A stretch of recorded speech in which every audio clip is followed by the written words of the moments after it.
Bien, estimados amigas y amigos, tengan todos ustedes muy buenas tardes. Vamos a dar inicio a la tercera fecha de este evento académico relacionado, pues, con el procedimiento contencioso administrativo laboral, ¿no? Organizado por el equipo técnico institucional de implementación de la nueva ley procesal del trabajo. Les expresamos a todos ustedes nuestro cordial saludo, también en nombre de la Subgerencia de Capacitación de la Gerencia General del Poder Judicial. El día de hoy vamos a tratar el tema relacionado con el principio non bis in idem, el cual, pues, en un primer término estará a cargo del doctor Jorge Danós Ordóñez, quien ya se encuentra con nosotros. Antes de darle pase al doctor Jorge Danós Ordóñez, queremos mencionarle, pues, que él es abogado por la Pontificia Universidad Católica del Perú, tiene estudios concluidos en maestría en Derecho Constitucional por la misma Casa de Estudios y asimismo también estudios concluidos de doctorado en Derecho Constitucional por la Universidad Complutense de Madrid. Ha sido expresidente de las comisiones designadas por el Ministerio de Justicia para elaborar la Ley del Procedimiento Administrativo General y la Ley del Proceso Contencioso Administrativo, además de integrar también varias comisiones revisoras de dichas normas. El doctor Danós también ha sido exintegrante del grupo de juristas que elaboraron el proyecto del vigente Código Procesal Constitucional y asimismo también desempeña la docencia en la Facultad de Derecho de la Pontificia Universidad Católica del Perú. Bien, entonces, para dar inicio a esta actividad, previamente queremos comunicarles a todos los amigos que están enlazados que el código para el día de hoy respecto a la participación en lo que se refiere a su asistencia y también la formulación de preguntas, el código SLIDO es el 85668. Bien, entonces con este preámbulo, damos el pase al doctor Jorge Danós Ordóñez. Adelante, doctor Danós. Muchas gracias. Buenas tardes. Gracias por la presentación, doctor. Gracias por la invitación de poder conversar con ustedes y mi plena disposición para poder absolver las preguntas que se puedan formular acerca de la materia que tengo a mi cargo. Me han pedido hablar sobre dos temas. Me han pedido hablar principalmente sobre el tema del nem bis in idem y algunos aspectos que traen a colación lo relativo al nem bis in idem, especialmente en materia disciplinaria. ¿De acuerdo? Por ejemplo, lo que tiene que ver con el nem bis in idem en relación al ejercicio de la potestad disciplinaria que se deriva de las normas del marco legal del servicio civil, que ha unificado el régimen disciplinario del personal del sector público en relación, por ejemplo, a el régimen de responsabilidad funcional de Contraloría, que como sabemos vino funcionando hasta que el Tribunal Constitucional dictó una sentencia el año pasado declarando inconstitucional el artículo de la ley que establecía los tipos, que establecía la tipicidad de las infracciones aplicables, ¿de acuerdo? Y desde entonces la Contraloría no puede sancionar, pero ha derivado a las respectivas entidades para que ejerciten su potestad disciplinaria. Ese es un primer tema, pero bueno, me han pedido hablar sobre el nem bis in idem, nem bis in idem disciplinario, y sobre el disciplinario referirme, de acuerdo entre otros, a esos aspectos. Y también en lo relativo a la norma que está establecida en la Ley de Procedimiento Administrativo, en concreto, de acuerdo, ¿no?, en el artículo 254, cuando en el texto único ordenado de la Ley de Procedimiento Administrativo, el 254 numeral primero, tiene asimismo, forma parte del mismo otro numeral 2, es decir, 254.1 sería punto 2, de qué manera los hechos probados por resoluciones judiciales firmes vinculan a las entidades administrativas en sus procedimientos sancionadores. Bien, entonces yo voy a tratar de hacer una exposición que va a comenzar por una parte un tanto general, ¿de acuerdo? ¿No? Para aterrizar en el tema del nem bis in idem y en el nem bis in idem disciplinario y en los temas que he comentado, tratando de dejar el espacio que me han pedido para las preguntas, cuestionamientos, críticas que puedan ustedes formular, y yo con todo gusto el hecho de poder conversar. Bien, Me es indispensable, creo, un primer tema muy introductorio y muy puntual, que estoy seguro todos los presentes conocemos, que es la razón de ser de la potestad sancionadora, de la regulación de la potestad sancionadora. ¿De acuerdo? Más temprano teníamos un conversatorio virtual con uno de los más destacados profesores chilenos de Derecho Administrativo, el profesor Eduardo Cordero, y él nos hacía ver cómo en su país no tienen, como en el caso peruano, una norma legal, como lo contiene el texto único ordenado de la Ley de Procedimiento Administrativo peruana, o ya, vamos a decir así, la parte general, lo que vendría a ser el común denominador de la potestad sancionadora de la administración. ¿De acuerdo? Es decir, esto lo tiene el Perú, lo tomó, se inspiró y lo ha desarrollado más allá de lo que ha podido ser también la Ley de Procedimiento Administrativo española, y el objetivo siempre fue, a la hora de consagrar en una ley de procedimiento administrativo general la parte común de un procedimiento especial, de una potestad especial, ojo que no es contradictorio establecerlo en la ley general, ¿de acuerdo? Porque se regula a sí mismo, a pesar de tratarse de una potestad específica como la sancionadora, y a pesar de tratarse de un procedimiento especial como el sancionador, se regula con carácter general, o podríamos decir más propiamente ahora, con carácter común, para ser aplicable a las muy distintas normas, a las numerosísimas normas sectoriales, digamos que por cada tipo de actividad o sector de la actividad, ¿verdad? Tipifican infracciones y establecen sanciones, y en ocasiones también establecen algunas otras reglas más allá de tipificar y establecen sanciones. Es algo así como la relación que todos conocemos, nos han enseñado, entre, en el Código Penal, la parte general y la parte especial. La parte especial es la que tipifica. En el derecho administrativo son las normas especiales, las decenas, centenares de normas que tipifican infracciones y sanciones.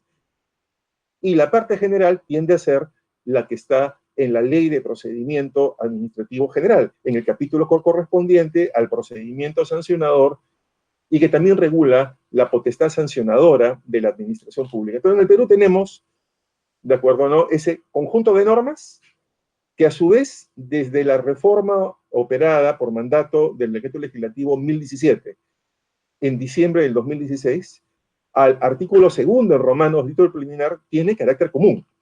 Es decir, ya no es una mera norma, la ley de procedimiento administrativo tiene partes que sigue siendo una ley general que cede ante la ley especial. Pero la ley de procedimiento administrativo, sin embargo, esta reforma, y que lo podemos visualizar en el artículo segundo en Romano, título preliminar, ya no solamente es una ley general que tiene que ceder ante la ley especial, porque la ley especial se supone ha sido dictada específicamente, ¿verdad?, atendiendo la singularidad de una materia, no. Ya no solamente es la ley que cede o que complementa lo no previsto, sino es una ley que además tiene normas comunes respecto de todo procedimiento administrativo, sancionador o cualquier tipo de procedimiento. Hay partes que son normas comunes, hay partes que tienen que predominar, prevalecer respecto a las normas comunes. Así lo dice este artículo segundo, ¿verdad? Cuando señala que la presente ley, la ley de procedimiento, contiene normas comunes para las actuaciones de la función administrativa y regula todos los procedimientos desarrollados por las entidades, incluyendo los especiales. Luego dice a continuación, las leyes que crean y regulan los procedimientos especiales no podrán imponer condiciones menos favorables a los administrados que los previstos en la presente ley. Esto lo señalo porque nos vamos a referir a uno de los principios que tiene carácter de derecho y que en otros países, como en España, se ha dicho, el numen sin idem tiene carácter de derecho fundamental de las personas. ¿De acuerdo? En el Perú también. En el Perú también tiene carácter de derecho fundamental.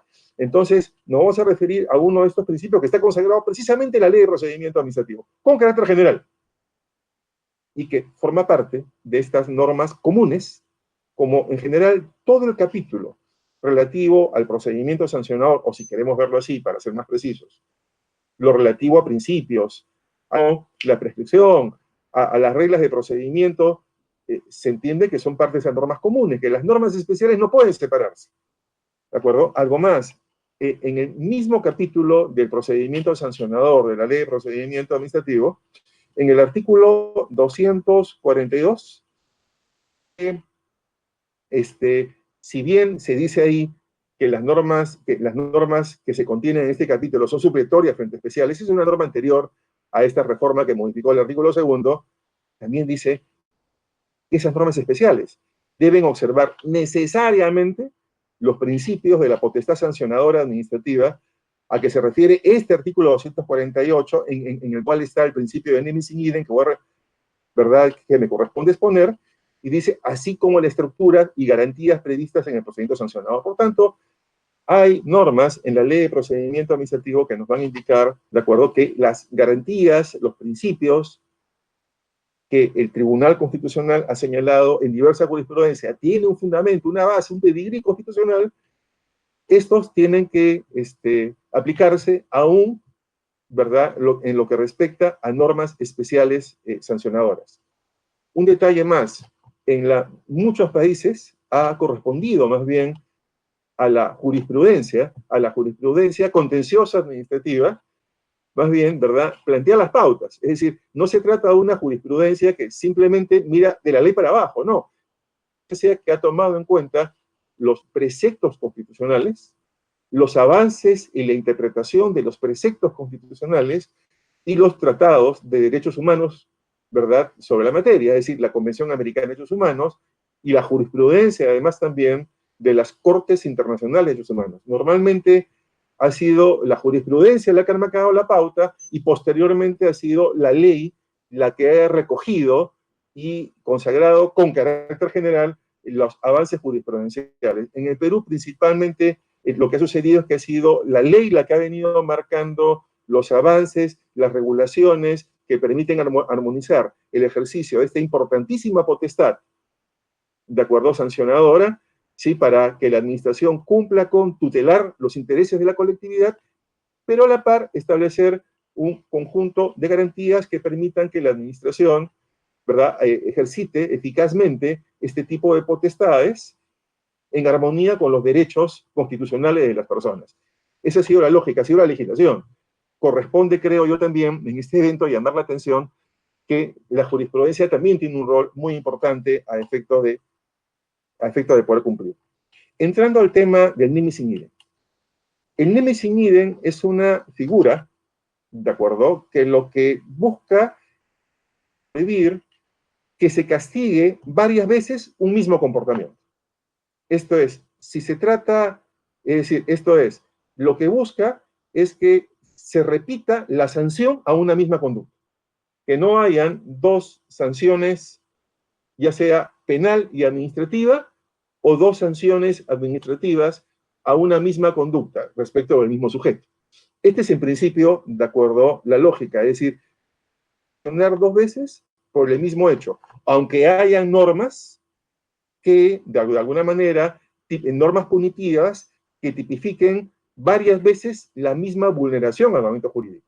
De una forma u otra, es decir, sabemos que es muy común aquello, ¿de acuerdo? Sabemos además que como quiera que la administración pública cada vez actúa en más campos, puede suceder que una misma actuación pueda ser objeto de tipificación, ¿de acuerdo?, por normas, por ejemplo, que regulan la actividad. Imaginemos, decíamos en la mañana, en este otro evento, una norma que regula la actividad minera, ¿de acuerdo? Otra norma que regula el tema sanitario, regula el tema ambiental. Puede suceder que esa misma conducta tenga consecuencias y que la misma conducta puede estar, de alguna forma u otra, caracterizada como un ilícito por tres normas distintas, tres o más normas distintas, dependiendo del bien jurídico tutelado que pueda estar atrás de cada uno. Y lo que trata de evitar, cumpliendo las condiciones a que me voy a referir, el principio, el derecho del nemis in idem, es que exista, de acuerdo, más de una sanción cuando se trata, de acuerdo, del mismo hecho punitivo. Sí, es decir, cuando un mismo ilícito es subsumible en varias normas punitivas, lo que prohíbe el nemis in idem es que haya más de una sanción. Esa es la lógica del nemis in idem, y voy a hablarlo en general todavía no entro al nemis in idem en materia disciplinaria. Por tanto, la jurisprudencia del Tribunal Constitucional dice que su fundamento es el debido proceso previsto en la Constitución, pero también en otras jurisprudencia el tribunal dice que también se basa y se deriva del principio de legalidad y del principio de proporcionalidad. de acuerdo también del Pacto Interamericano de Derechos, de la Convención Americana de Derechos Humanos y también del Pacto Internacional de Derechos Civiles y Políticos, que como sabemos existe a nivel mundial. De acuerdo a la jurisprudencia del Tribunal Constitucional, como sabemos, que las garantías que la Constitución ha establecido, ¿verdad?, para el ejercicio de la potestad punitiva penal son también aplicables, son también trasladables con matices, obviamente adaptándolo al ejercicio de la potestad sancionadora. Y que ha sido la ley de procedimiento administrativo la que ha explicitado, la que ha desarrollado esas garantías, en buena cuenta, que se originan en el derecho penal, pero que las ha llevado, traducido, desarrollado, adaptado, armonizado con lo que es propio del derecho administrativo. Por esa razón es que en la ley de procedimiento administrativo, como sabemos, en el artículo 148, se consagran un conjunto de principios, entre ellos el nimis in idem, y se establece, de acuerdo por la jurisprudencia del Tribunal Constitucional, que la mayor parte de estos principios tienen un fundamento, base, origen en la propia Constitución. Cuando la Constitución establece garantías, está penal. Lo deriva también a lo administrativo con matices y con adaptaciones.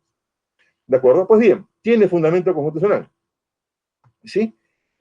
Opera tanto en el juego de relaciones de las sanciones administrativas y penales, como también al interior entre sanciones del mismo orden jurídico. Cuando hay dos sanciones penales, se lo regula el Código Penal, o cuando hay dos sanciones administrativas, regula más bien la ley de procedimiento administrativo. ¿De acuerdo? Ahora bien, existe acuerdo en que tiene dos dimensiones, o tiene dos facetas. Uno es la dimensión sustantiva, no pueden haber dos sanciones de acuerdo a un sujeto por el mismo hecho, no fundamento que vamos a ver a continuación, o tiene una dimensión procesal, que es mucho más complicada, que voy a dar cuenta también en un instante, que es qué ocurre cuando son los dos órdenes, el penal y el administrativo, el penal y el disciplinario, el que inician procedimientos. Como ha ocurrido también a nivel disciplinario, que eso fue resuelto en su momento, como voy a comentar, entre lo disciplinario del marco legal de civil y la aplicación de la denominada responsabilidad funcional que aplicaba la Contraloría. Es decir, ¿qué ocurre procesalmente cuando hay un procedimiento administrativo y un proceso penal? ¿Qué ocurre cuando hay dos procedimientos administrativos también? Esa es la vertiente procesal del nimis in idem que no tiene fácil solución y que realmente no tiene una regulación específica, ¿verdad? Es en el caso peruano. La ley de procedimiento regula el nimis in idem material, el sustantivo, no el procesal. Voy a hablarlo después rápidamente. ¿Cuáles son los requisitos para que opere el nimis in idem?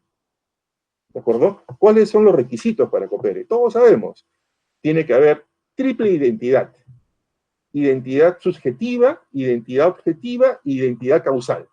Voy a mencionar cada una de ellas, ¿de acuerdo?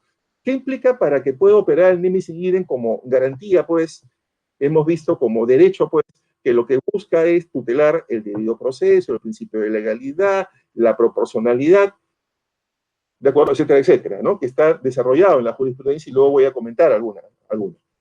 ¿Qué implica identidad subjetiva? Que tiene que ser el mismo administrado. Es decir, si no hay el mismo administrado, no estamos hablando de nimis in idem, estamos hablando de sujetos distintos, cada uno será sancionado. En la doctrina se señala que esto podría ser claro, por ejemplo, si administrativamente a una persona jurídica, de acuerdo, no hay problema en que se le sancione administrativamente a la persona jurídica y más bien que se pueda sancionar penalmente al representante de la persona jurídica que cometió la acción. ¿De acuerdo? Esto lo ha señalado la jurisprudencia del Tribunal Constitucional Español. Existe cierto acuerdo más o menos sobre la materia, aunque no faltan autores de derecho administrativo también en España que lo cuestionan. Pero en principio, la regla tiene que ser un mismo sujeto, obviamente, identidad subjetiva. En el caso de personas jurídicas, se tiende a aceptar, de acuerdo, que en cierta medida cabe aplicarle una sanción penal, una sanción administrativa a la persona jurídica y una sanción penal al representante de la misma, aunque hay quienes alegan que también hay diferencias y matices, por ejemplo, en el tema del carácter subjetivo de la infracción y otros más. Pero en fin, segundo requisito, identidad objetiva. ¿De acuerdo? ¿Qué significa eso? Que las pretensiones punitivas se sustenten en los mismos hechos fácticos constitutivos de la infracción. ¿De acuerdo? Es decir, como comentaba hace un momento, es decir, es una misma acción, ¿de acuerdo? Imaginemos, se produce un derrame, de acuerdo, de residuos, un derrame de residuos por parte de una empresa. Puede suceder que eso esté regulado y sea infracción para la legislación minera, para la legislación ambiental, para la legislación sanitaria, quién sabe, la legislación de seguridad de los trabajadores también, y entonces tendremos que analizarlo, ¿de acuerdo? ¿No? Es un mismo hecho, sí, pero ¿es un mismo hecho o no? ¿De acuerdo? Aunque veamos si los fundamentos son distintos, es el tercer elemento. ¿De acuerdo? Y el tercer elemento es la identidad causal. La identidad causal es si es que existe fundamento, si existe identidad en el fundamento de las imputaciones. Es decir, está de por medio el mismo bien jurídico tutelado, los mismos intereses públicos. Es decir, los castigos que están previstos por estas normas están orientados o no a la protección de intereses o bienes jurídicos diferentes o son los mismos. Porque si son los mismos, va a operar el nemesis in idem. ¿De acuerdo? Por ejemplo, ¿qué ocurre si es que alguien conduce bajo la influencia del alcohol? ¿Puede ser sancionado penalmente y puede ser sancionado administrativamente? En otros países se dice que sí, que hay dos tipos de bienes jurídicos tutelados diferentes. ¿De acuerdo? Un peligro, un riesgo en el caso penal y en el caso administrativo la infracción de las reglas, ¿verdad?, previstas para conducir, que implican que uno no puede, ¿verdad?, estar sujeto al alcohol, es decir, bajo la influencia del alcohol. Por tanto, ¿sí? Siempre que exista, para sintetizar lo que todos sabemos, ¿de acuerdo? ¿No? Siempre que exista identidad de sujeto, identidad objetiva sobre los hechos, identidad sobre el fundamento, ¿de acuerdo? Lo que no puede aplicarse es dos sanciones. Eso es lo que nos va a decir el nemesis in idem. No pueden aplicarse ni dos sanciones administrativas, ni dos sanciones penales. En el ejemplo típico del derrame, ¿qué es lo que sucede? Probablemente ahí lo que va a ocurrir es lo siguiente. La tutela jurídica que busca la norma ambiental es diferente a la tutela jurídica de la salud, probablemente. Alguien podría decir, no, son semejantes, perfecto. Pero es distinto también a la tutela jurídica que puede buscar la norma minera, que puede estar estableciendo, ¿verdad?, protegiendo una manera de desarrollo de la actividad sin atención necesariamente a la afectación al medio ambiente, a la salud, distinto también a las normas que van a regular la seguridad de los trabajadores en el empleo. ¿De acuerdo? Y por ende, ahí no estaríamos hablando, ¿verdad?, de la aplicación del nemesis in idem. Ahí lo que habría, de acuerdo, es un concurso en buena cuenta, ¿verdad?, de infracciones. ¿Sí? Entonces, el nemesis in idem lo que determina es que solo se aplique una de las normas punitivas. El tema es que no dice, ¿de acuerdo?, cuál de las normas debería aplicarse, si fuera así. Pero lo que va a indicar es que siempre que exista mismo sujeto, identidad de sujeto, identidad objetiva de los hechos, tema que también puede ser materia de controversia en un momento determinado, el principal tema realmente donde se localiza la principal controversia tiene que ver con la identidad causal. Es decir, con la identidad, en todo caso, ¿verdad?, de fundamento. ¿Sí? Entonces, creo que acá hay un tema importante a considerar, y ahora sí paso a ver qué ocurre con el tema disciplinario. Todos sabemos que durante años en el Perú hubo un gran problema en el régimen disciplinario. Las normas del servicio civil y sobre todo su reglamento, la ley dispuso y el reglamento reguló un régimen disciplinario aplicable a los servidores del sector público que lo unificase, ¿verdad?, ante los distintos regímenes legales. ¿Qué sucedió luego, posteriormente? Posteriormente se le otorgó a la Contraloría la potestad de sancionar también a los trabajadores y servidores públicos a través de la llamada responsabilidad administrativa funcional. ¿De acuerdo? Y lo que sucedió fue lo siguiente, se le dio preferencia a Contraloría y se dijo que, ¿verdad?, si bien las entidades cada una de las entidades empleadoras del sector público podían iniciar procedimiento disciplinario, deberían paralizarlo si es que la Contraloría les comunicaba que había iniciado uno a partir de sus informes de control. ¿De acuerdo? Eso fue lo que pasó. En verdad, en mi opinión, ahí estábamos ante dos procedimientos disciplinarios. Pero la jurisprudencia del Tribunal del Servicio Civil, de alguna forma u otra, y en general, se llegó a aceptar como que podían coexistir, en buena cuenta, los dos regímenes sancionadores. Uno que ha conservado el nombre disciplinario y otro que se dice que no es disciplinario, pero se aplica al personal. Lo cual creo que también, en mi opinión, es un disciplinario, pero la manera de evitar, en buena cuenta, que se solape uno u otro, fue más bien decir, tiene preferencia la Contraloría. ¿De acuerdo? Eso fue lo que operó hasta que el Tribunal Constitucional, ya sabemos, declaró inconstitucional el artículo de la ley que tipificaba las infracciones de Contraloría, lo que generó que ya no pueda seguir sancionando. Y lo que luego ha provocado es que Contraloría haya, ya que no puede sancionar, reenviado a cada una de las entidades de origen donde se hayan producido sus acciones de control y hayan emitido informes de control, ¿verdad? Señalando que las conductas que haya podido encontrar que considere ilícitos sean más bien procesadas por las respectivas entidades conforme a las normas del servicio civil. Y ahí hay toda una polémica acerca de resoluciones del Tribunal de Servicio Civil, desde cuándo se debe computar la prescripción del plazo respecto a esas infracciones. ¿De acuerdo? El Tribunal del Servicio Civil tiene un criterio que ha sido cuestionado realmente por varias opiniones. ¿De acuerdo? Ese es un tema que está ahí presente. Tengo entendido que en el Congreso se está tramitando un proyecto de ley que ya está en dictamen, reponerle a la Contraloría esta, yo creo que maldad, yo creo que no positiva, no conveniente, potestad de poder sancionar a los servidores públicos, es decir, la posibilidad de ejercer nuevamente la responsabilidad funcional. Hasta donde tengo entendido, a propuesta de la propia Contraloría, lo que se está haciendo es cambiar. Cambiar ya no es que Contraloría simplemente le dice a la entidad, oye, yo he tipificado las infracciones más graves y muy graves, y basta que yo te diga que tú no sigues, sino lo voy a hacer yo, algo así como quítate tú para ponerme yo, y ya tú no lo puedes ver. No. Significa que se va a seguir, por lo que he podido ver en el proyecto de ley, es un tanto distinta, un matiz distinta sería si es que se aprueba el proyecto de ley. Yo espero que no, porque creo que no ha sido positiva la utilización por parte de Contraloría de esta potestad de responsabilidad funcional. Pero el criterio que se está proponiendo es que siempre que, ¿de acuerdo? No, la determinación del ilícito pueda derivar de un informe de control, la competencia de Contraloría.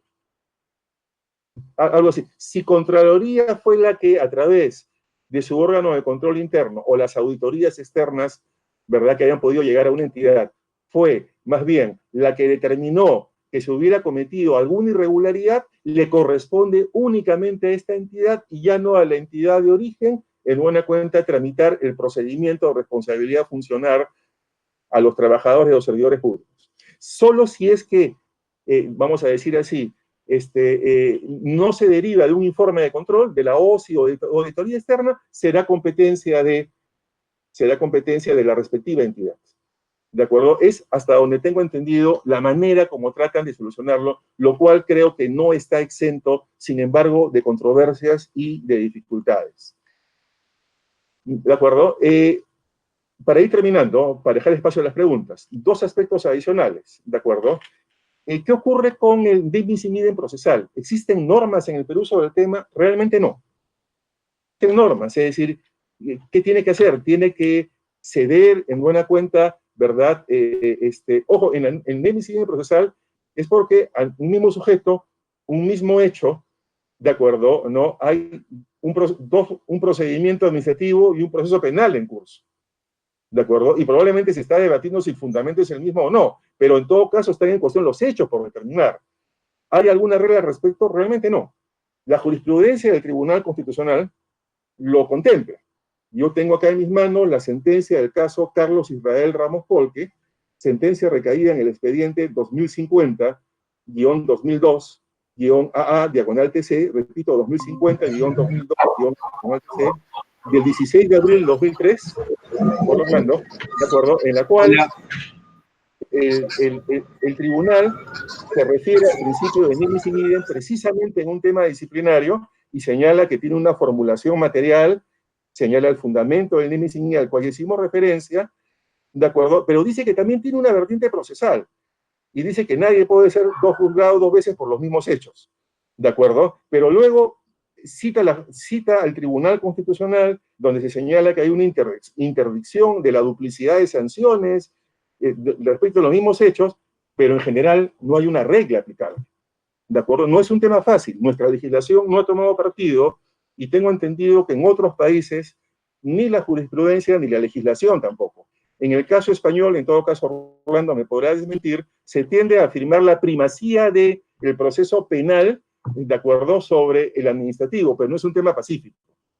No es un tema que se acepte de todas maneras pacíficamente.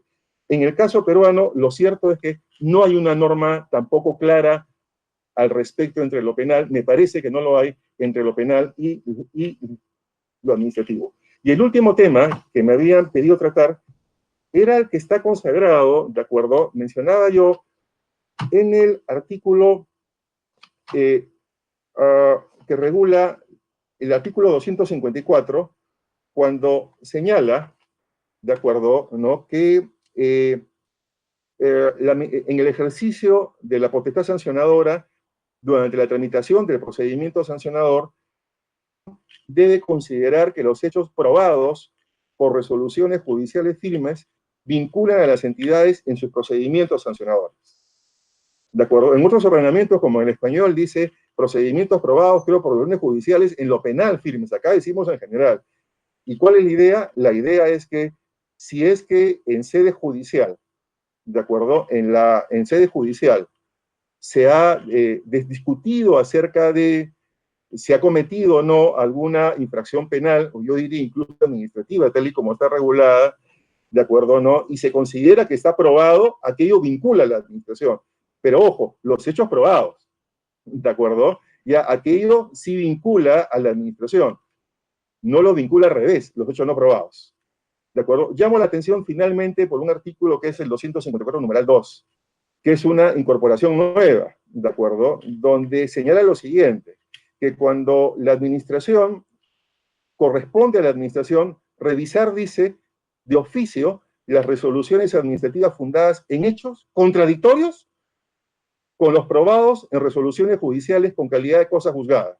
Normas que regulan la posibilidad de potestad de nulidad de oficio. Esto es, si en algún momento determinado se señala que no se aplica el nemis in idem ante una infracción administrativa y penal porque tienen, ¿verdad?, fundamento distinto, y la persona fue sancionada administrativamente, pero en lo penal se determina que los hechos no se cometieron, correspondería a la administración declarar la nulidad de la sanción.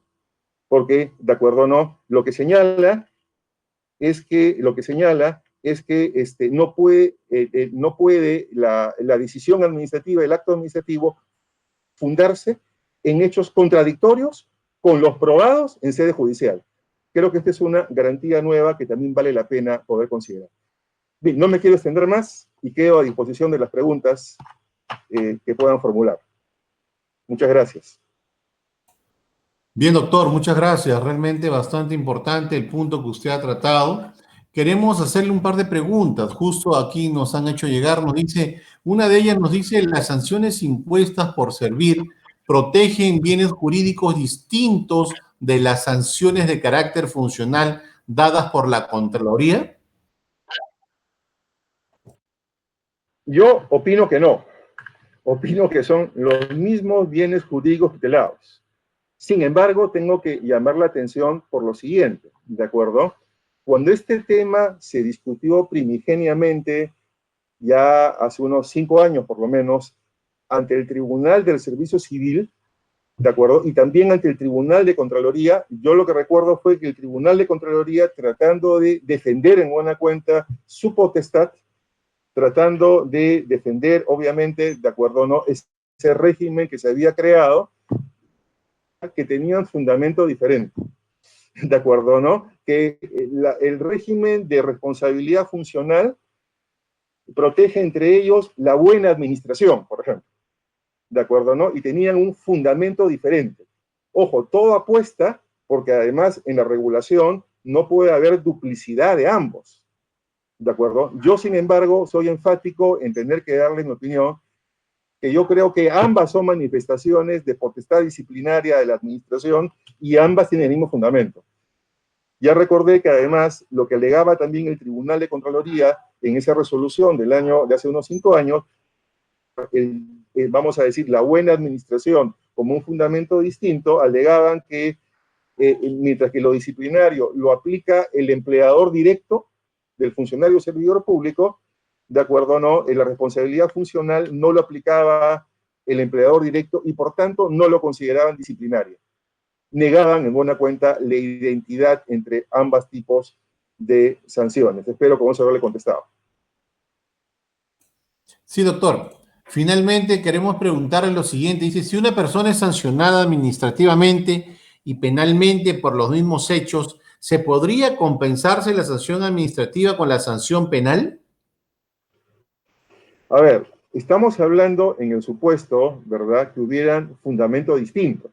Solamente cabe ambos, como estamos conversando, ¿verdad? Hemos hablado, la identidad subjetiva es muy sencilla, la identidad objetiva podría tener algún tema más complicado, pero si simplemente decimos son los mismos hechos no hay ningún problema, y la identidad causal es siempre la fuente de mayor número de controversias, ¿de acuerdo? Entiendo que la hipótesis de la cual parte la pregunta es que hay fundamento diferente que justifica que haya una sanción penal y una sanción administrativa al mismo sujeto por los mismos hechos. Y la pregunta parte del supuesto es, ¿hay alguna forma de compensación de una con otra? Yo creería que no, porque además las sanciones tienden a ser diferentes, ¿de acuerdo? ¿No? Mientras que en uno está de por medio pena privativa de la libertad, en administrativo no, y normalmente lo que pueden haber desde la más grave, que es una cese o despido, una suspensión o como se decía, reinhabilitación por un determinado número de años o hasta una multa o una amonestación es lo que puede haber, ¿verdad?, en materia administrativa.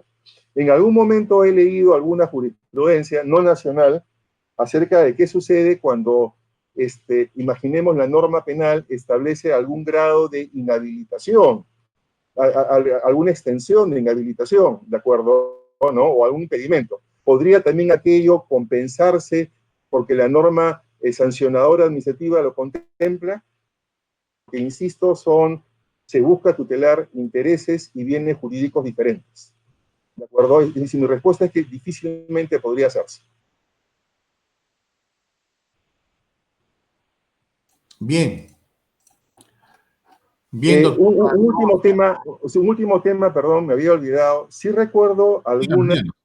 algún amparo a propósito del tema del indemnity in idem procesal. Probablemente Orlando, en todo caso, lo ratificará o desmentirá mejor después, ¿de acuerdo? Que es que una persona había sido sancionada administrativamente y luego más bien, bueno, perdón, no es nada nuevo.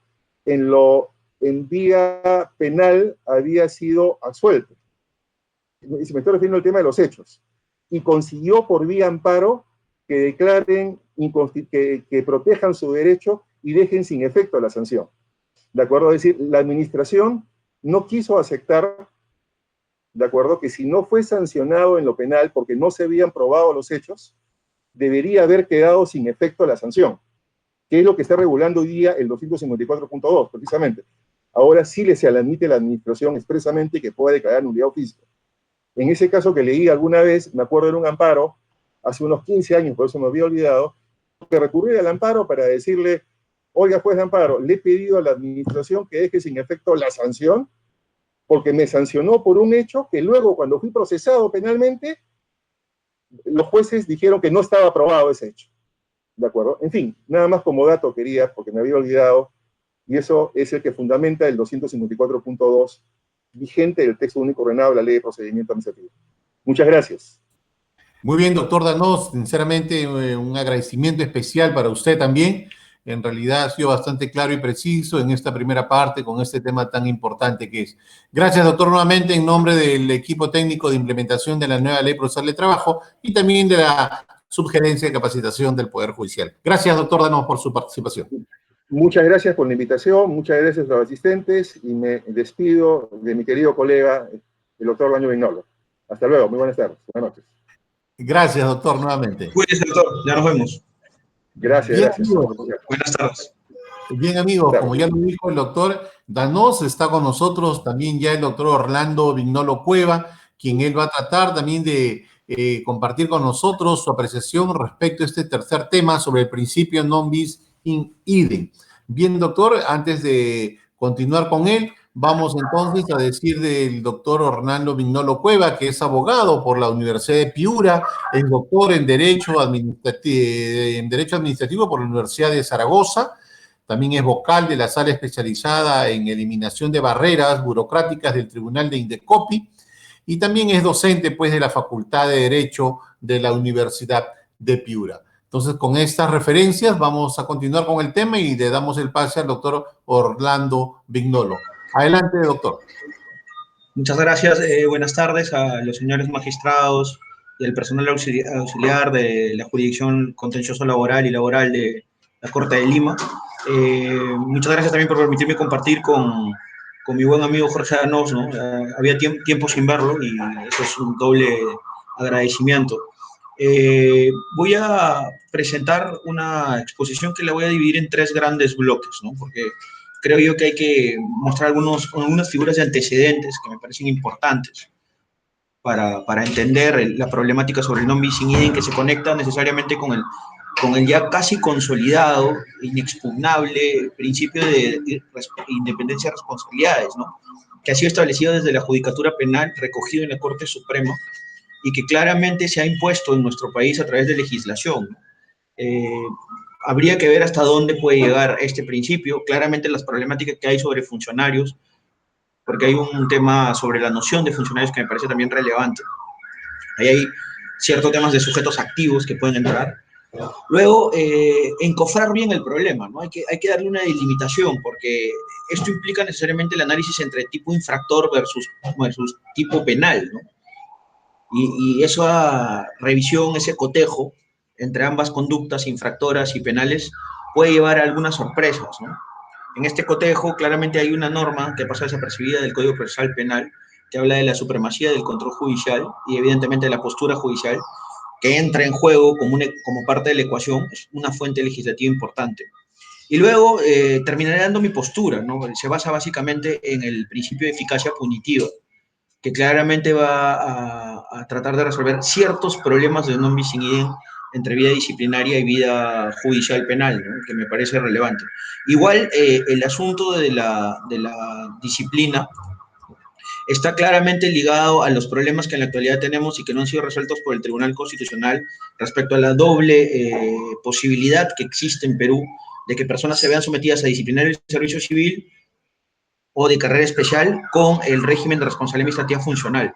Eso constitucionalmente todavía no ha sido tratado.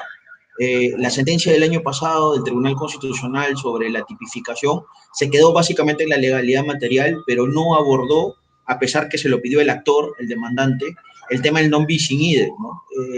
Y el actual proyecto de ley que se está discutiendo en la Contraloría tampoco lo aborda, con lo cual es un problema constitucional abierto de ese régimen. Ya ha habido una crítica mía muy fuerte en un trabajo que publiqué el año pasado sobre el non bis in idem respecto a esta posibilidad ya en vía administrativa pura. Y claramente parece que las personas que impulsan el proyecto de ley de la Contraloría no lo quieren asumir. Yo adelanto que guerra avisada no mata gente, ¿no? Luego, si esto se discute en sede constitucional, yo creo que va a haber serios inconvenientes para sostener la posibilidad de la coexistencia de los regímenes disciplinarios ordinario y especial respecto a la responsabilidad administrativa funcional. Entonces, de todo esto voy a dar cuenta en esta breve exposición que espero sea de su agrado. Bien, ¿qué cuestiones previas hay que tomar en cuenta? Yo creo que dos son las esenciales de todo esto, porque esto es una clase mucho más larga, ¿no? Hay que entender bien quiénes son los funcionarios. O sea, en Perú no está claro, a partir de la excesiva potenciación del funcionalismo penal, que claramente ha colocado en el código nuestro, en el Código Penal nuestro, una lista muy abierta de funcionarios, ¿no? Y esto también ha cundido, ese funcionalismo, que incluye a personas que no necesariamente tienen un vínculo orgánico, ha cundido hacia la legislación administrativa. Muestra de ello es claramente la ley de Contraloría, la ley de responsabilidad administrativa funcional, la 29622, y claramente también el listado de auditados que aparece en la ley del Sistema Nacional de Control, ¿no? Esto luego ha sido extendido, a mi modo de ver, de manera antijurídica, este funcionalismo, para definir a los funcionarios más allá del vínculo orgánico, a través de informes hechos por la DTN o la Oficina de Dirección Normativa del Servir, que claramente ha planteado la idea de que los locadores de servicio puedan ser también disciplinados en algún momento o bajo alguna circunstancia, bajo el régimen tanto de responsabilidad administrativa funcional y en algunos momentos bajo regímenes de disciplina especial. Un asunto completamente irregular que claramente rompe la idea de un grupo cerrado de funcionarios que se expresa finalmente en una doble posibilidad, ¿no? Tener antes un vínculo orgánico con la administración y luego a partir de ese vínculo una cobertura para poder desempeñarte funcionalmente ejercitando potestades, ¿no? Y evidentemente tareas públicas. Entonces, esta funcionalización ha impactado en la disciplina e impacta también en el derecho penal, porque luego los propios penalistas no saben cómo encajar las piezas, ¿no? A veces incluyen en el funcionario de hecho a personas que ni siquiera tienen la posibilidad real de poder participar en tareas públicas y que más bien están por fuera, instigan, ¿no? Y que no siguen teniendo naturaleza jurídico-privada. Es compleja esta situación, yo estoy escribiendo un trabajo que posiblemente salga el próximo año, que va a ir en un libro de penal, delitos contra la administración, donde critico esta posibilidad. Y claramente lo que propongo es que tengamos un listado apartado de personas que se relacionan con el funcionario, pero que no se les someta a las posibilidades de los delitos contra la administración, sino tengan incluso delitos mucho más severos, ¿no? Y me estoy refiriendo básicamente al caso de Nadine Heredia, ¿no? Que no era una persona que tenía potestades de gobierno ni de dirección, pero que las realizaba materialmente, y eso era aceptado por verdaderos funcionarios. Entonces, en estos casos, claramente este sujeto está actuando de una manera mucho más reprochable incluso que los propios funcionarios públicos. Un segundo punto es el tema de los deberes. O sea, para poder identificar correctamente el non bis in idem, hay una necesidad obligatoria de poder entender los deberes como una obligación jurídicamente exigible, normativamente establecida y previamente señalada en cabeza de un sujeto funcionarial individualizado. O sea, los deberes son la clave de muchas de las cosas sobre la disciplina y evidentemente sobre el propio derecho penal. Y más que establecer tipos infractores similares, lo obligatorio es buscar qué tipo de deberes existen en uno y otro lado, porque esa es la clave sustancial, final del fundamento, ¿no? De esta idea de la triple identidad, ¿no? Cuando a veces uno revisa las casaciones penales o revisa los precedentes administrativos, uno que trató Jorge más temprano, Jorge Anós, ¿no? Que es el tema del acuerdo plenario 001 de la Contraloría, claramente no definen qué es fundamento. Entonces, termina siendo cualquier cosa, justamente para tratar de evitar que el fundamento sea cualquier elemento que se le ponga al frente al operador. Es que uno tiene que identificar que en estos casos, donde se incluye al mismo sujeto, visto fenomenológicamente tanto por el derecho penal como por el derecho disciplinario, o evidentemente por dos disciplinas, como lo que ocurre en Perú en la actualidad, lo que termina siendo la base fáctica de ejercicio de las potestades son los deberes de funcionario. Y ahí hay claramente dos fenómenos complejos, porque es la heterogeneidad que existe a partir de una legislación muy frondosa y una evidente desintegración codificadora de los deberes. La ley del servicio civil lamentablemente no ha cumplido ese papel y ha ocurrido un problema de desintegración de las obligaciones, ¿no? Esta esta presentación iba dirigida para la contratación administrativa, pero perfectamente la podemos traer para cualquier tipo de actividad en general. Hay 4 grandes tipos de deberes que entran en juego en los asuntos disciplinarios.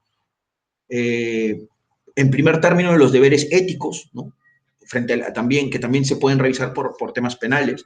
Los deberes relacionados con aspectos netamente funcionales o de desempeño profesional, en donde claramente la diligencia y la necesidad de poder cubrir los espacios de obligación de los procedimientos son las estrellas de los deberes funcionales o de desempeño profesional, ¿no? Hay mucha legislación sobre ellos, incluso los deberes al procedimiento tienen su propio espacio en la Ley de Procedimiento Administrativo General, desde el cuidado del expediente, pasando por el impulso por oficialidad, el respeto por el orden de prelación, la necesidad de poder tener claro el resguardo documentario, la teoría de la prueba aplicable a los deberes procedimentales. Es decir, múltiples posibilidades que tiene el funcionario cuando instruye un procedimiento administrativo. Luego están los llamados derechos-deberes, que tienen poco impacto en la disciplina y en los asuntos punitivos en general. Y por último, las incompatibilidades, ¿no? Que es evidente que tienen muchísimas posibilidades de despliegue respecto al non-bis in idem, ¿no? En las incompatibilidades, claramente las de exfuncionario tienen un papel central, ¿no? Pero también hay incompatibilidades del propio funcionario para el desempeño, por ejemplo, de actividades como la libertad de empresa, ¿no? Un funcionario público en la actualidad, no, cualquiera sea su nomenclatura o su rango, está imposibilitado de poder contratar con su propia entidad. Está imposibilitado de poder ejercitar cierto tipo de ejercicios de libertad de empresa que tengan que ver con su objeto funcional.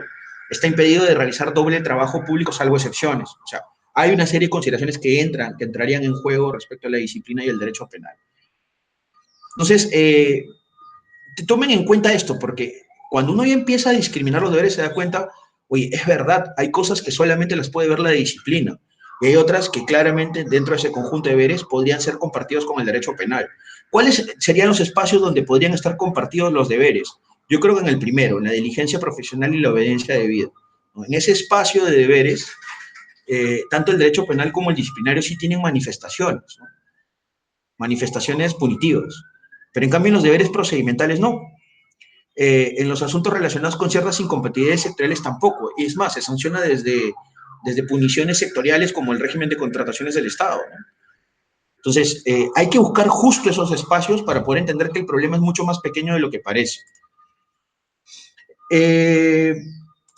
Estas diapositivas iban referidas a otras cuestiones propias de la ejecución de los contratos, pero como entenderán, y acá viene ya el tema de fondo, el régimen disciplinario del servicio civil, ya cuando uno analiza leyelata las posibilidades, encontrará que solamente hay algunos elementos obligacionales que pueden generar problemas de compartimiento fáctico con el derecho penal, ¿no?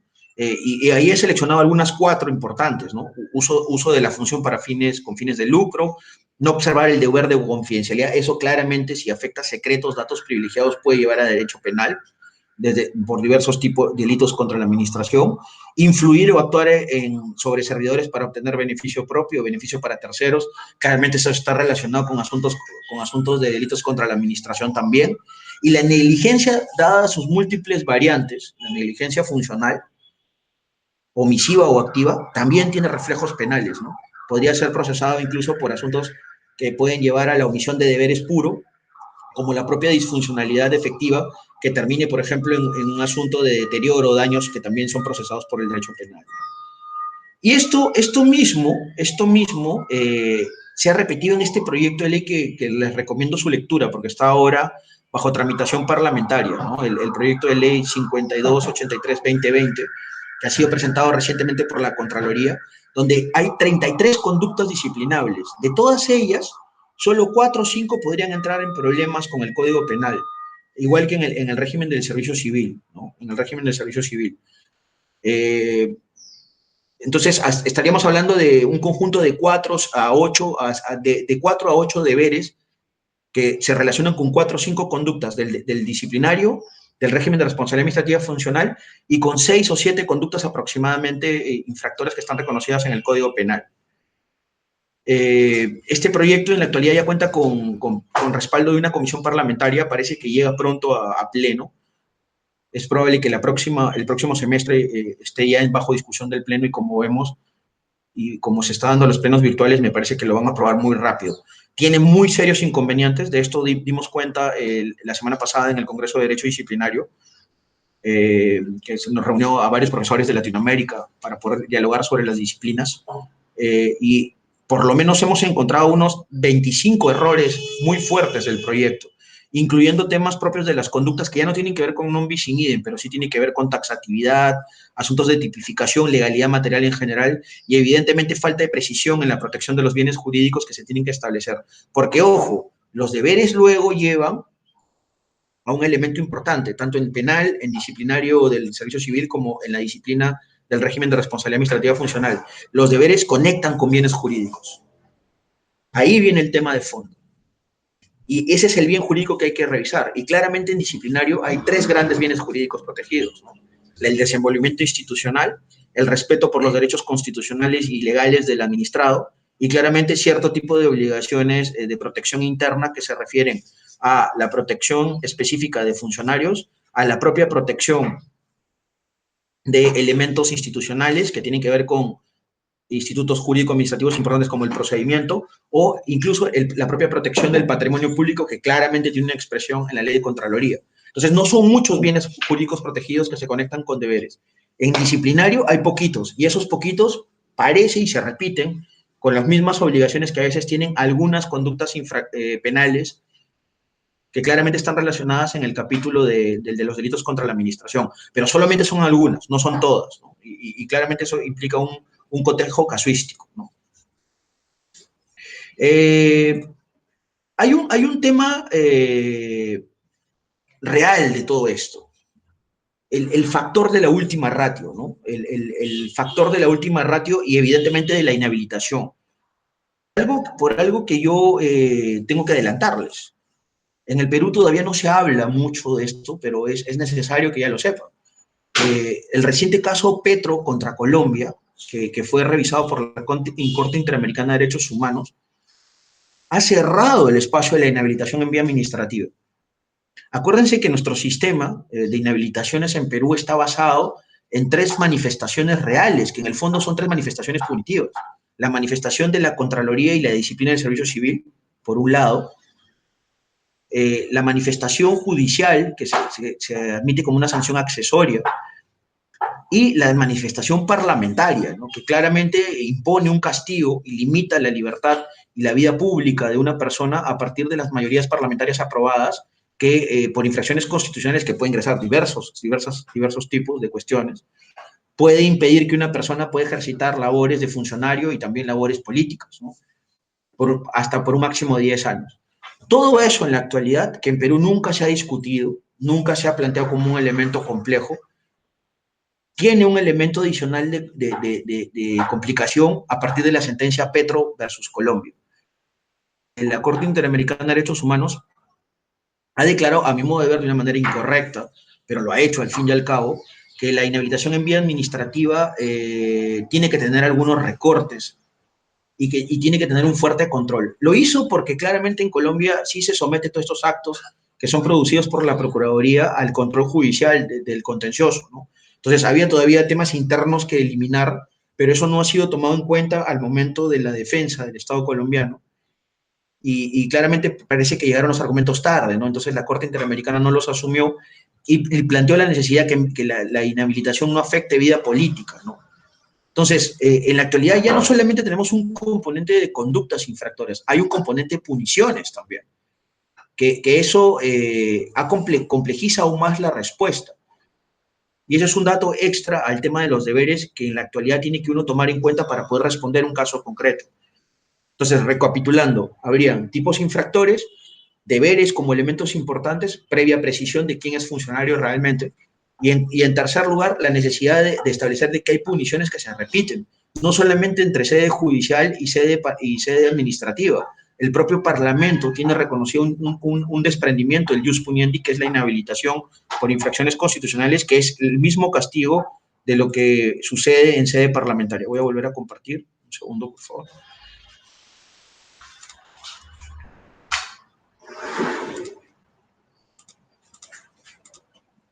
No, este no es.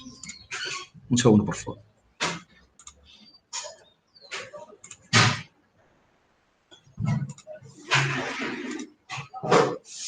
Un segundo que se me ha perdido el...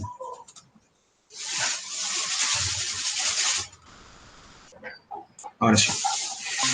Un segundo tema es poder establecer si hay distinciones entre los bienes jurídicos protegidos en un lado y en el otro, tanto en disciplina pura como entre la disciplina y la sede jurídico-penal, ¿no?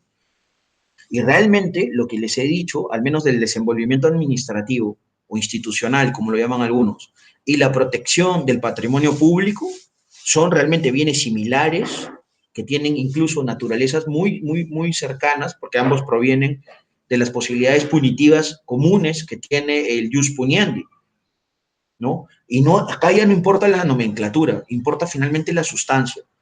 Si en un lado se protegen fondos públicos y en el otro también, está claro que el bien jurídico protegido es similar y el fundamento que finalmente consolidaría ese bien jurídico protegido, sumado a las obligaciones o deberes, determinan finalmente que estamos ante idéntico fundamento. Dejen llevar por los nombres, no se dejen llevar por las tendencias nominales. En el Perú es necesario analizar el contraste por sustancia. Y claramente, patrimonio público, que incluye bienes materiales, inmateriales, bienes fungibles, fondos públicos, asuntos relacionados con patentes, derechos marcarios, etcétera, que sean de titularidad pública, se protegen en un lado y en el otro. Con lo cual, los delitos contra la administración de contenido económico que tengan que estar relacionados con ciertos tipos infractores disciplinarios que están contenidos en la Ley del Servicio Civil, como la negligencia funcional o los asuntos relacionados que tiene también el régimen de responsabilidad administrativa funcional, son similares. Pero solamente en esos dos ámbitos, ¿no? Claramente, tanto el patrimonio público como el desenvolvimiento institucional. Yo no creo tanto que en los asuntos éticos, no creo tanto en los asuntos relacionados con las incompatibilidades, salvo algunas, pero en general el problema es mucho menor porque solamente serían dos bienes jurídicos reales que entrarían en colisión, ¿no? Entonces, es jurídicamente válido señalar que existe independencia de responsabilidades en Perú, lo que se predica abiertamente desde la Corte Penal es real, es sincero, tiene algún fundamento. La verdad es que es una cuestión a medio de hacer, a mi modo de ver. Es decir, sí es verdad que hay varios tipos infractores que son diferentes en fundamento. Varios. Yo por lo menos, haciendo un porcentaje, sería un 65% aproximadamente en un lado y en el otro. No tanto así entre la responsabilidad administrativa funcional y la responsabilidad disciplinaria, en donde claramente no hay espacio para la diferencia. Son los mismos tipos infractores y los mismos bienes jurídicos protegidos. Entonces, lo que es real, la conclusión a la que yo puedo llegar después de hacer este análisis ya cuantitativo de cosas, es que lo correcto sería que la mayoría de tipos sí son distintos entre la vía judicial y la vía disciplinaria. Y son distintos en configuración de conductas, son distintos en bienes jurídicos protegidos y son distintos en los deberes especiales exigibles al sujeto activo. Por eso son distintos. Para el contraste disciplina versus sede judicial. No es posible hablar de esa misma consideración respecto a la responsabilidad administrativa funcional y al disciplinario, donde claramente los tipos infractores son similares. Los tipos infractores están relacionados con los mismos bienes jurídicos protegidos, al menos los 4 grandes de disciplinario. Y donde además las obligaciones, que es la base fáctica de las dos potestades administrativas, son compartidas. Es en los mismos tipos de hechos omisivos o activos que se refieren a los mismos deberes. Entonces, la conclusión tiene que tener esa discriminación entre disciplina versus sede penal o derecho penal y disciplinas internas en vía administrativa. Las conclusiones son diferentes por cada una de ellas. Entonces, ahí entra en juego, ya cuando uno intenta solucionar el problema, entra en juego este artículo que les había adelantado, que es el artículo 3 del Código Procesal Penal, que existe, y a veces algunos administrativistas, no es el caso de Jorge, pero algunos administrativistas lo obvian, ¿no? Es ley, o sea, y está claramente señalado para los supuestos que estamos hablando. Acá hay una especie de primacía de la potestad penal, pero no es por un asunto de mera primacía absolutista, ¿no? Como intentan decir algunos administrativistas. Es un asunto que finalmente te lleva a la llamada eficacia punitiva. ¿Quién? Y eso lo ha construido bien un profesor de Derecho Penal de mi universidad, ¿no? El doctor Percy García. ¿Cuál es el acto del poder público que permitiría sostener mejor una inhabilitación? Claramente una sentencia de última instancia con carácter de cosa juzgada, porque un acto administrativo va a ser luego sometido a la fiscalización del contencioso laboral o del contencioso administrativo en general y podría ser anulado y podría revertir la situación de la persona procesada. Entonces, por eficacia punitiva, en realidad, el artículo 3 del Código Procesal Penal plantea esa primacía de la potestad jurisdiccional, porque claramente la potestad judicial tiene una posibilidades distintas en efectos, no solamente en sustancia, en efectos mismos. El carácter de cosa juzgada que reserva la Constitución solamente para los actos judiciales y cierto tipo de ellos es un tema diferencial con el acto administrativo. Y eso hay que aceptarlo humildemente, ¿no? Nosotros, los administrativistas, estamos sometidos al patrón judicial. O sea, siempre lo he dicho eso, el señorío judicial es real, la administración pública se debe finalmente a los jueces. Entonces, hay un tema ahí que tenemos que que se tiene que precisar. Y ese artículo cambia mucho de la perspectiva con la cual se mira el non bis in idem. Entonces, donde exista el espacio real, a partir de esos tres elementos que he señalado, tipos e infractores similares, que son pocos, como he dicho, 35% de comprobación, o sea, un poquito más de un tercio de conductas infractoras disciplinarias y las recogidas en el Código Penal, no así en la disciplina, que se fundamenta en bienes jurídicos similares en todas ellas, las señaladas, porque se trata fundamentalmente de dos de ellos, desenvolvimiento institucional administrativo y patrimonio público. Y tres, que se sustentan además en obligaciones fácticas, en deberes especiales que se comparten en un lado y en el otro. Ahí se abre el espacio para preferir que ante situaciones como las que conocemos, si se abre un disciplinario a la vez y una acusación fiscal o un procesamiento fiscal y luego judicial, se prefiera la vía jurisdiccional para trasladar lo actuado en disciplina hacia sede penal.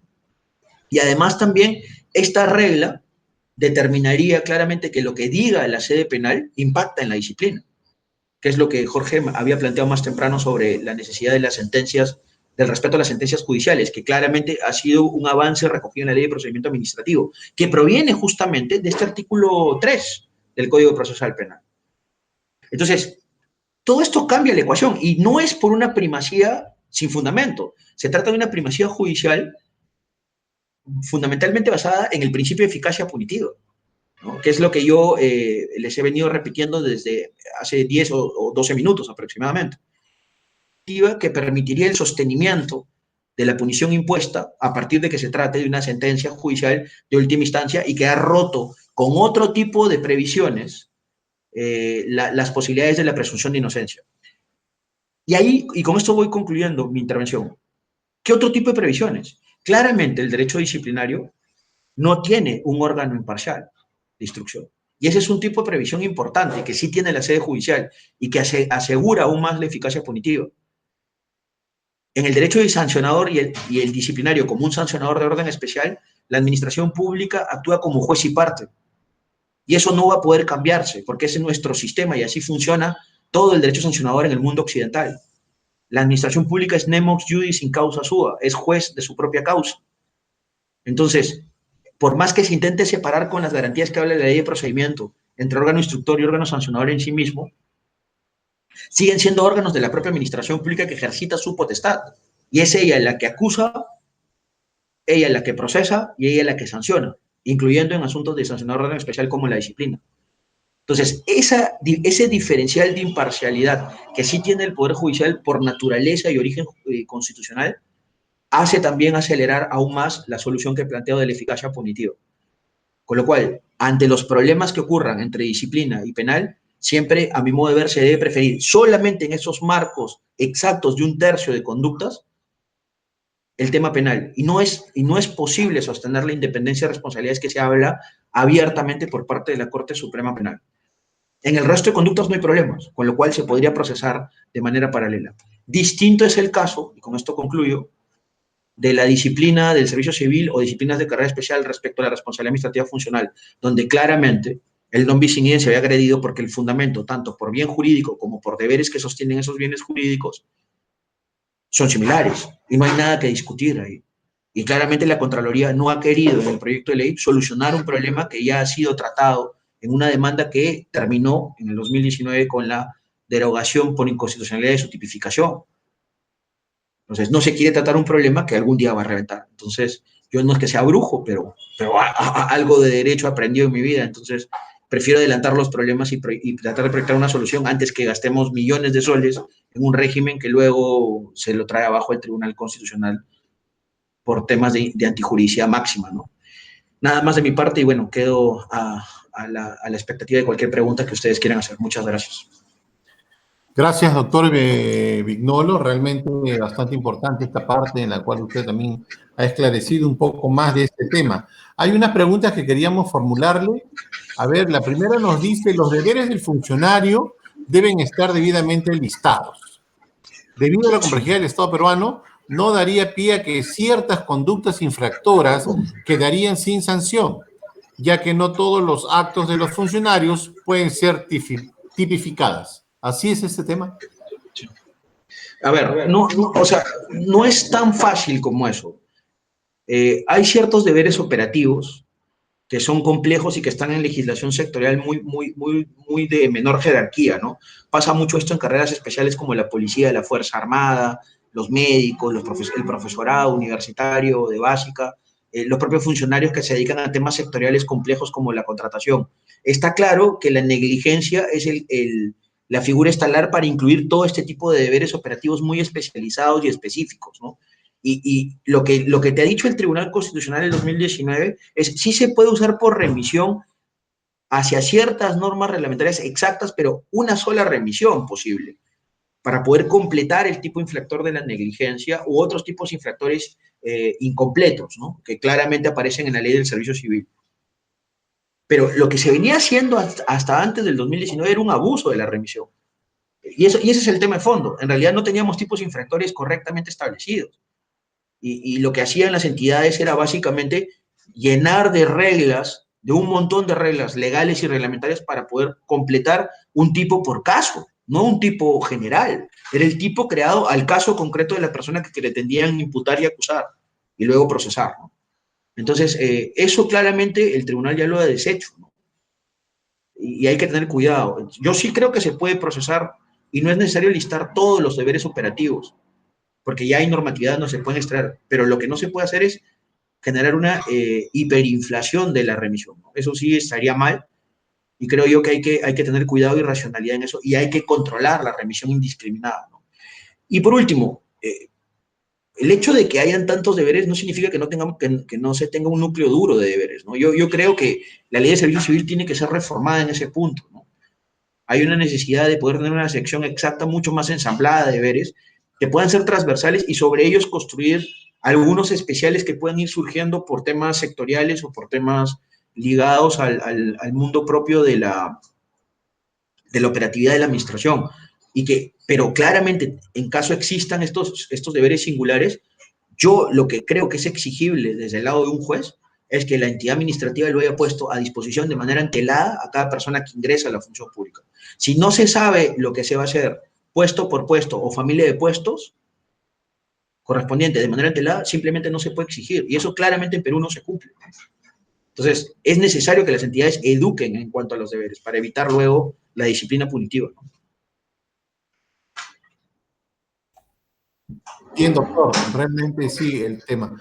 Hay una segunda pregunta, nos dice, el artículo 3º del título preliminar del Código Procesal Penal señala que el derecho penal tiene preeminencia sobre el derecho administrativo. Bajo dicha premisa normativa, ¿se puede sustraer la sanción administrativa con la sanción penal? Parte de la solución es esa, ¿no? Si es que está dentro del encuadre de las cosas, de la solución que yo le doy, ¿no? Porque claramente hay personas que no aceptan esto, ¿no? Es un tema bajo discusión. Yo no lo voy a solucionar escribiendo trabajos de doctrina, porque claramente la doctrina solo informa. El que va a tener que solucionar esto es algún día es la Corte Penal o la Corte Suprema y claramente los jueces de la República y el Tribunal Constitucional, ¿no? Ustedes van a tener que revisar cuál de las posiciones asumen, porque finalmente lo que no podemos, creo yo, es seguir viviendo en la independencia y responsabilidad absoluta como la que tenemos ahora. Porque claramente eso agrede muchos derechos constitucionales y además también fomenta que se utilice la independencia para asuntos de disciplina conjunta como la de responsabilidad administrativa funcional y la disciplina del servicio civil. Entonces, si está en el encuadrado la problemática dentro del espacio exacto de lo que yo he hablado, que son unos cuantos tipos infractores disciplinarios y unos cuantos tipos penales, ¿no? Es aplicar ese artículo 3 por eficacia punitiva. Bien, bien, doctor. Finalmente, una última pregunta. Nos dice, en ciertas entidades públicas, las infracciones, entre comillas, del Código de Ética son muy genéricas, motivo por el cual estas pueden ser declaradas nulas por no presentar la tipicidad y taxitividad. Miren, les voy a ser sincero y no quiero ser duro con el servir, que ya a veces soy muy duro cuando escribo de ellos, porque, bueno, aunque ellos creen que yo los critico mucho y soy malo, en realidad yo no lo hago de malo, lo hago porque es ciencia y hay que decir las cosas como son. El Código de Ética de la Función Pública nunca tuvo tipos infractores. Ese es el tema de fondo. Si uno revisa las reglas que aparecen en ese dispositivo, que ya muchas de ellas están contenidas en la Ley de Servicio Civil, entonces habría una especie de derogación tácita por absorción, norma posterior, evidentemente. Uno encontrará que son reglas de conducta humana. Los tipos infractores se construyen bajo dos mecanismos reales. Un supuesto de hecho que sea la conducta reprochable, que puede ser activa o omisiva, un bien jurídico protegido que se da de manera concreta o hipotética, que tiene que aparecer en los nexos de causalidad, y unas consecuencias reales, si es que existen estas, respecto a la conducta reprochable. Si uno revisa este trinomio de conceptos, no se puede trasladar a las reglas del Código de Ética. Son todas reglas conductuales sobre la imparcialidad, la lealtad, el buen vivir, el buen ciudadano, en el fondo, ¿no? Y claramente esto se sacó de un viejo informe inglés que cundió en los años 90 y 2000 en Latinoamérica y Europa, que es el informe Nolan, ¿no? Si uno contrasta nuestro código ético con el informe Nolan, es lo mismo, son las reglas de la vida pública. Entonces, claramente yo no encuentro que eso sea un listado de tipos infractores. Sin embargo, el Tribunal de Servicio Civil y la propia autoridad se resisten y quieren seguir haciendo sobrevivir una legislación que no es punitiva, es una legislación prospectiva ética, ¿no? Pero bueno, la discusión está abierta, ¿no? Y si quieren discutir, discutimos, no hay ningún problema. Bien, doctor, sinceramente bastante claro y bastante preciso también en la parte suya correspondiente a este tercer tema relacionado con el principio non bis in idem. Doctor Vignolo, le agradecemos mucho su participación, su presencia y por supuesto pues hemos tenido sus conocimientos aquí a través de la organización, lo que es pues el equipo técnico de implementación de la nueva ley procesal de trabajo y por supuesto en nombre también de la Subgerencia de Capacitación del Poder Judicial le agradecemos su presencia, ¿no? Le agradecemos su colaboración y apoyo en este seminario relacionado pues netamente con el tema el procedimiento contencioso administrativo laboral. Muchas gracias, doctor, por su participación y estar con nosotros. Muchas gracias, señor Erasmo Reyes. Muchas gracias a todos los jueces y magistrados de la jurisdicción contencioso laboral y laboral. Bueno, y bueno, les deseo una feliz Navidad, ¿no? Si es que no nos vemos. Muchas gracias por todo. Cuídense mucho. Igualmente, muchas gracias. Bien, Gracias. estimados amigos, estamos terminando esta tercera fecha de este seminario, como ya lo dijimos, relacionado con el procedimiento contencioso administrativo laboral. El día de mañana los esperamos.